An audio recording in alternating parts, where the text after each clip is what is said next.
विद्यार्थी मित्रांनो, आजचा विषय मराठी आहे। आज आपण व्याकरण बघणार आहोत। व्याकरणामध्ये विशेषण व विशेषणाचे प्रकार आपण बघणार आहोत आणि तुमच्या सोबत आहे केदार मॅडम।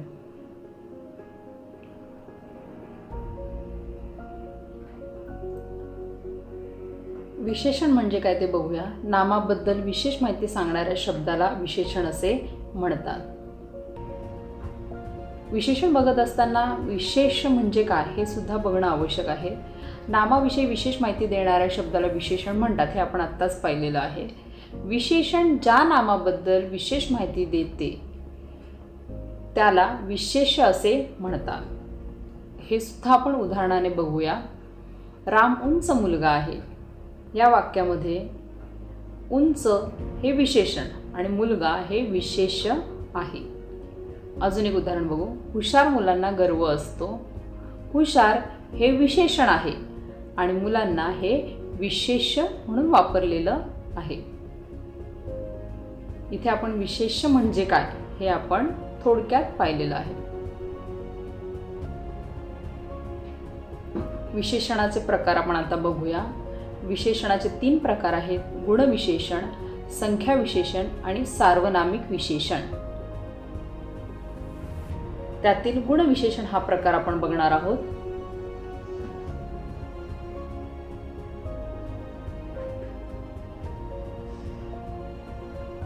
गुणविशेषण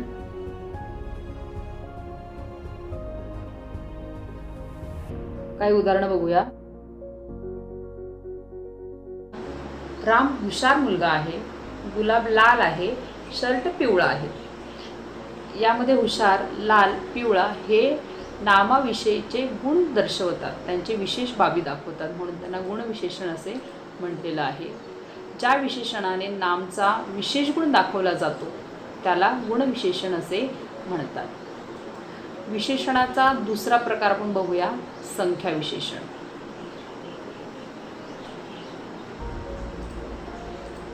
संख्या विशेषण जे आहे ते ज्या विशेषणाने नामाची संख्या दाखवली जाते त्याला संख्या विशेषण असे म्हणतात। आता हे जे संख्या विशेषण आहे ना, तर त्याचे सुद्धा 5 प्रकार आहेत। 1 गणनावाचक संख्या विशेषण, 2 क्रमवाचक संख्या विशेषण, 3 आवृत्तीवाचक संख्या विशेषण, 4 पृथकवाचक संख्या विशेषण, 5 अनिश्चितवाचक संख्या विशेषण।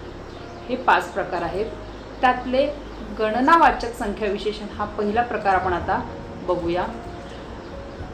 संख्यावाचक विशेषणाचा पहिला प्रकार गणनावाचक संख्या विशेषण।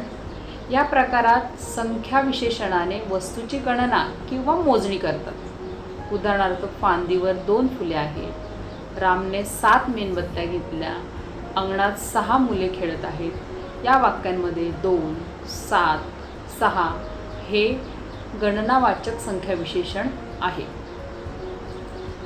बघा विद्यार्थी मित्रांनो, आपण विशेषण हा प्रकार बघतो, त्यामध्ये संख्या विशेषण हा प्रकार आहे आणि त्या प्रकारातला गणनावाचक हा संख्या विशेषण प्रकार पाहिला। आता गणनावाचक संख्या विशेषणामध्ये 3 प्रकार आहेत। 1 पूर्णांकवाचक गणना विशेषण, त्याचे उदाहरण आहे 5, 6, 18, 12। अपूर्णांकवाचक संख्या विशेषण आहे, उदाहरणार्थ पावशेर, अर्धा, सव्वा। साकल्यवाचक संख्या विशेषणाचं उदाहरण बघूया। 5ही मैत्रिणी, 2 भाऊ। इथे आपण गणनावाचक संख्या विशेषणाचे प्रकार पाहिलेले आहेत।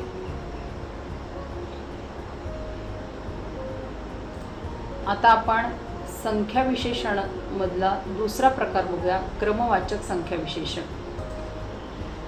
क्रमवाचक संख्या विशेषण म्हणजे काय बघू। वाक्यातील जे विशेषण वस्तूचा क्रम दर्शवते त्या विशेषणाला क्रमवाचक संख्या विशेषण असे म्हणतात। पहिलं दुकान, 7वा बंगला, 5वे वर्ष। या उदाहरणांमध्ये पहिलं, 7वा, 5वे हे क्रमवाचक संख्या विशेषणाचे उदाहरण आहे। आता आपण तिसरा प्रकार बघूया संख्या विशेषणाचा, आवृत्तीवाचक संख्या विशेषण। वाक्यातील जे विशेषण संख्येची किती वेळा आवृत्ती झाली ते दर्शवते, त्यास आवृत्तीवाचक विशेषण असे म्हणतात. तिप्पट मुले, दुप्पट रस्ता, दुहेरी रंग या उदाहरणांमध्ये तिप्पट, दुहेरी, दुप्पट हे आवृत्तीवाचक संख्या विशेषणाचे उदाहरण आहे. संख्या विशेषणाचा चौथा प्रकार बघूया, पृथकवाचक संख्या विशेषण. पृथकवाचक संख्या विशेषण म्हणजे जी विशेषणे पृथकत्व म्हणजे वेगळा बोध करून देतात त्यांना पृथकवाचक संख्या विशेषण असे म्हणतात. उदाहरणार्थ, मुलींनी 5-5चा गट करा, प्रत्येकाने 4-4 प्रश्न सोडवा. या ठिकाणी 5-5, 4-4 हे पृथकवाचक संख्या विशेषणाची उदाहरणे आहेत.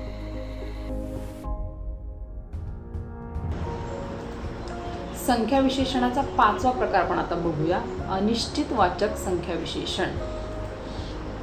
अनिश्चितवाचक संख्या विशेषण म्हणजे काय, तर ज्या विशेषणाद्वारे नामाची निश्चित संख्या व्यक्त होत नाही अशा विशेषणाला अनिश्चित संख्या विशेषण असे म्हणतात. काही मुले, थोडी जागा, भरपूर पाणी या उदाहरणांमध्ये काही, थोडी, भरपूर ही अनिश्चित संख्या विशेषणाची उदाहरणे आहेत.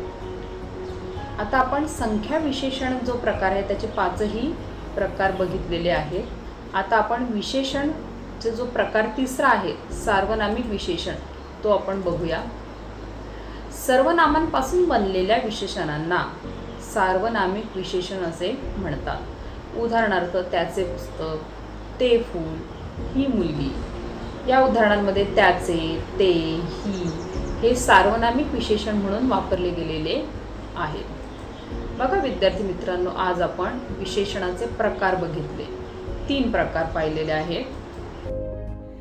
संख्या विशेषणाचे 5 प्रकार आपण पाहिलेले आहेत आणि संख्या विशेषणामधील गणनावाचक विशेषणाचे 3 प्रकार आहेत ते सुद्धा आपण बघितलेले आहेत. हे सर्व मी एका माइंड मॅपद्वारे देखील तुम्हाला सांगण्याचा प्रयत्न केलेला आहे. त्याच्यात तुम्हाला एका क्षणामध्ये सर्व माहिती ही मिळणार आहे.